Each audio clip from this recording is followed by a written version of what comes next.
وعلیکم ورحمۃ اللہ وبرکاتہ نحمده ونصلی علی رسولہ الکریم اما بعد قال اللہ تبارک و تعالی فی القرآن المجید والفرقان الحمید فاعوذ باللہ من الشیطان الرجیم بسم اللہ الرحمن الرحیم یا ایھا الناس انا خلقناکم من ذکر و انثی وجعلناکم شعوبا وقبائل لتعارفوا ان اکرمکم عند اللہ اتقاکم ان اللہ علیم خبیر رب اشرح لي صدري ويسر لي امري واحلل عقدة من لساني يفقهوا قولي رب زدني علما سبحانك لا علم لنا الا ما علمتنا انك انت العليم الحكيم. حاضرین محفل، میں نے آپ لوگوں کے سامنے سورۃ الحجرات آیت نمبر 13 پڑھی. اس مناسبت سے آج میری تقریر کا عنوان ہے اسلام میں عورتوں کے حقوق. محترم سامعین، ویسے تو سماج میں عورت کے مقام کا موضوع صدیوں سے بحث کا موضوع رہا ہے. میڈیا مسلمان عورتوں کے بعض مسائل کو ضرورت سے زیادہ اچھالتی ہے. میڈیا اسلام پر اعتراض کرتی ہے کہ اسلام نے عورت کو گھر میں بند کر دیا ہے. ہاں، یہ بات بالکل درست ہے کہ ایک مغربی عورت ایک طرف سماجی، سیاسی، قانونی حقوق کے حصول میں کامیاب ہو چکی ہے، لیکن وہی مغربی عورت دوسری طرف بہت کچھ گنوا بھی چکی ہے. ایک مغربی عورت اپنی ذہنی سکون سے محروم ہو چکی ہے. ایک مغربی عورت اپنے خاندانی نظامی زندگی سے محروم ہو چکی ہے، اور ایک مغربی عورت خاص طور پر اپنے وقار اور اپنے نسوانیت سے بھی محروم ہو چکی ہے. اب سوال یہ پیدا ہوتا ہے کہ مغرب نے عورت کو کیا دیا ہے؟ مغرب میں عملی طور پر رقیل اور طوائف رکھ سکتے ہیں، یعنی یوز اینڈ تھرو، استعمال کرو اور پھینک دو. مغربی معاشرہ ویسٹرن کلچر میں سب سے زیادہ فائدہ مردوں کو ہوتا ہے. آرٹس اور کلچر کے نام پر، آزادی کے نام پر عورت کاروباریوں کے ہاتھوں کھلونا بن کر رہی ہے، جس کا عورت کو احساس تک نہیں ہے. اسلام میں عورت کو بے شمار حقوق ملے ہیں. اسلام پر اعتراض کرنے والوں سے یہ اپیل ہے کہ ایک بار غیر جذباتی انداز میں یہ جائزہ لے اور یہ فیصلہ کرے کہ اسلام نے خواتین کو جو حقوق دیے ہیں وہ کافی ہے یا نہیں. اسلام میں مرد اور عورت کے دونوں مساوی حقوق ہیں، لیکن یکساں نہیں. اسلام میں مرد کے بھی حقوق ہیں اور عورت کے بھی حقوق ہیں. دونوں کے حقوق مساوی ہیں لیکن یکساں نہیں ہیں، کیونکہ جو کام مرد کر سکتا ہے وہ عورت نہیں کر سکتی. دونوں کے کام کے دائرے الگ الگ ہیں، لیکن اللہ کے نظر میں دونوں مرد اور عورت برابر ہے. اس کا مطلب یہ نہیں ہے کہ ایک کا کام دوسرے کے کام سے گرا ہوا ہے. اسلام میں عورت کے دینی اور انسانی حقوق بھی ہیں. روح اور دین کے لحاظ سے اسلام مرد اور عورت کے وجود میں تفریق نہیں کرتا. انسان مرد اور عورت دونوں سے مل کر بنا ہے.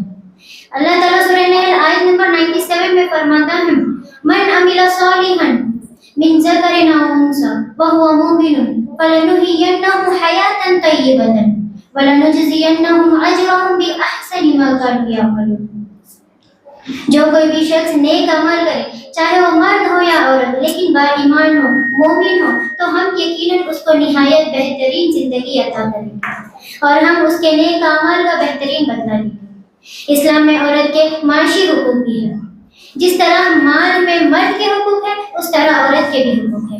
اللہ تعالیٰ نے سورۃ النساء آیت نمبر 7 میں فرماتا ہے: لِلرِّجَالِ نَصِیبٌ مِّمَّا تَرَکَ الْوَالِدَانِ وَالْأَقْرَبُونَ وَلِلنِّسَاءِ نَصِیبٌ مِّمَّا تَرَکَ الْوَالِدَانِ وَالْأَقْرَبُونَ مِمَّا قَلَّ مِنْهُ أَوْ كَثُرَ نَصِیبًا مَّفْرُوضًا.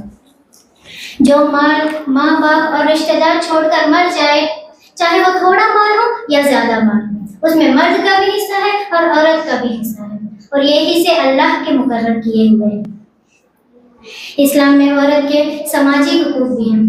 بحیثیت بیٹی اسلام میں عورت کے حقوق ہیں.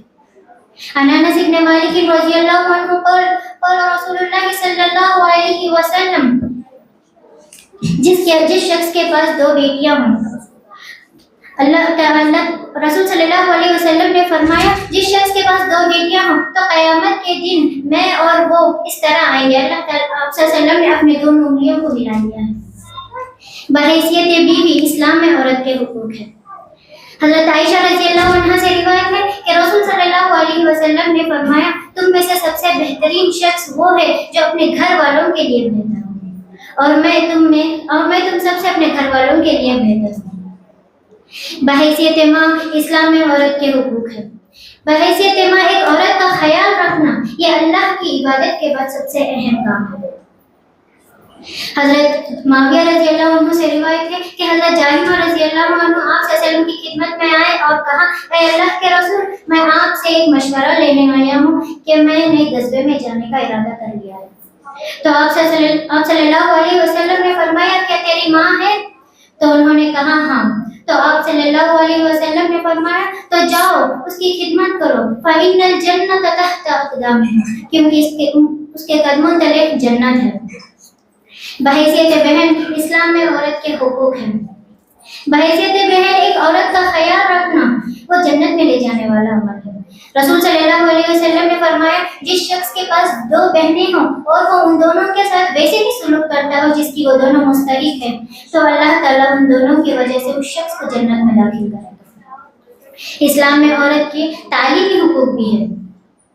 دین اسلام میں سب سے پہلے وہی تعلیم ہی کے سلسلے میں نازل ہوئی تھی جس میں مرد اور عورت دونوں کو تعلیم حاصل کرنے کا حکم ہے۔ اقرأ باسم ربک الذی خلق خلق الانسان من علق اقرأ وربک الاکرم الذی علم بالقلم علم الانسان ما لم یعلم۔ علم حاصل کرنا ہر مسلمان پر فرض ہے۔ عن انس بن مالک رضی اللہ عنہ قال قال رسول اللہ صلی اللہ علیہ وسلم طلب العلم فریضۃ علی کل مسلم، کہ علم کا حاصل کرنا ہر مسلمان پر فرض ہے۔ علم حاصل کرنے میں پہلے زمانے میں بھی عورتیں آگے تھیں، جیسا کہ ام المؤمنین حضرت عائشہ رضی اللہ عنہ یہ تفسیر، حدیث، فرائض، حلال و حرام، آداب و شعر و تاریخ میں ماہر تھی۔ حافظ ابن حجر رحمہ اللہ اپنی کتاب تقریب التہذیب میں حضرت عائشہ رضی اللہ عنہ کے متعلق فرماتے ہیں افقہ النساء مطلقا، کہ عورتوں میں سب سے زیادہ سمجھدار حضرت عائشہ رضی اللہ عنہ تھی۔ اسلام میں عورت کے قانونی حقوق بھی ہے۔ اسلام میں قانون کے اعتبار سے دونوں مرد اور عورت برابر ہیں۔ اسلامی شریعت نے دونوں مرد اور عورت کے جان مال، اس کی عزت اور آبرو کی یکساں حفاظت کی ہے۔ جو کوئی بھی مرد کسی عورت کو قتل کر دے گا تو اسے بھی قتل کر دیا جائے گا۔ قصاص میں بھی دونوں مرد اور عورت برابر ہیں۔ اگر کسی مرد نے کسی عورت کو قتل کر دیا تو اسے بھی قتل کر دیا جائے گا، کیونکہ جان کے بدلے جان ہے اور عورت کی بھی ایک جان ہے۔ اسلام میں عورت کے لیے سیاسی حقوق بھی ہیں۔ مرد اور عورت سیاسی طور پر ایک دوسرے کے یکساں معاون ہیں۔ آخر میں اللہ تعالیٰ سے یہی دعا کرتی ہوں کہ ہم سب کو تمام لوگوں کے حقوق کو کما حق کو ادا کرنے کی توفیق عطا فرمائے، اور میں اپنی بات اس آیت پر ختم کرنا چاہتی ہوں۔ وَلَهُنَّ مِثْلُ الَّذِي عَلَيْهِنَّ بِالْمَعْرُوفِ وَلِلرِّجَالِ عَلَيْهِنَّ دَرَجَةٌ وَمَا عَلَيْنَا إِلَّا الْبَلَاغُ وَالسَّلَامُ عَلَيْكُمْ وَرَحْمَةُ اللَّهِ وَبَرَكَاتُهُ۔ وعلیکم السلام ورحمۃ اللہ وبرکاتہ۔ تو یہ تو تھی نصرت بنت اسماعیل، یہ پالونچا کی رہنے والی ہیں، اور الحمدللہ مدرسہ جب سے شروع ہوا ہے اس وقت سے لے کر کے اب تک یہاں پر زیر تعلیم ہیں، جو آپ کے سامنے اسلام میں عورتوں کے حقوق کی مناسبت سے کچھ باتیں پیش کر رہی تھیں۔ تو اس مناسبت سے آپ کو بھی یہ کتاب ایک ہے، اور 7 ہلاک کرنے والے گناہ، یہ بھی یہ کتاب ہے، آپ کو بطور انعام دیا جا رہا ہے، وجزاک اللہ خیر۔ اس کے بعد معزز حاضرین اور سامعین اور سامعات، میں توجہ چاہوں گا آپ لوگوں سے کہ یہاں پر صرف تعلیم ہی نہیں بلکہ تعلیم کے ساتھ ساتھ کچھ ہنر بھی، تعلیم اور تعلم ساری چیزیں بھی دی جاتی ہیں۔ جیسے ہمارے جو بچیاں ہیں ابھی اس سال فارغ ہو کر کے نکلنے والی ہیں، وہ بچیاں باقاعدہ طور پر سلائی مشین اور پکوان کے سلسلے میں، کوکنگ کے سلسلے میں الحمدللہ ہفتے میں ایک بار ان لوگوں کو ٹریننگ دی جاتی ہے، کھانا پکانے کے تعلق سے، یا پھر اسی طرح سے کچھ ڈبل کا میٹھا وغیرہ، یا پھر کدو کی کھیر وغیرہ، یا پھر روزمرہ کی زندگی میں کبھی مہمان آ گئے تو ان لوگوں کو کیسے ہم آؤ بھگت کر سکتے ہیں، تاکہ یہ بچیاں کل یہاں سے فارغ ہو کر کے نکل جائیں اور شادی ہو جائے تو اساتذہ کو، ان کے سسرال والے، ان کے ہسبینڈ اساتذہ کو گالی نہ دے کہ کون سے استاد کے پاس خالی تم سیکھے، علم سیکھے، کچھ کوکنگ نہیں۔ تو یہاں باقاعدہ طور پر کوکنگ، ایٹنگ، سٹنگ، فٹنگ سب سکھائے جاتے ہیں ماشاءاللہ۔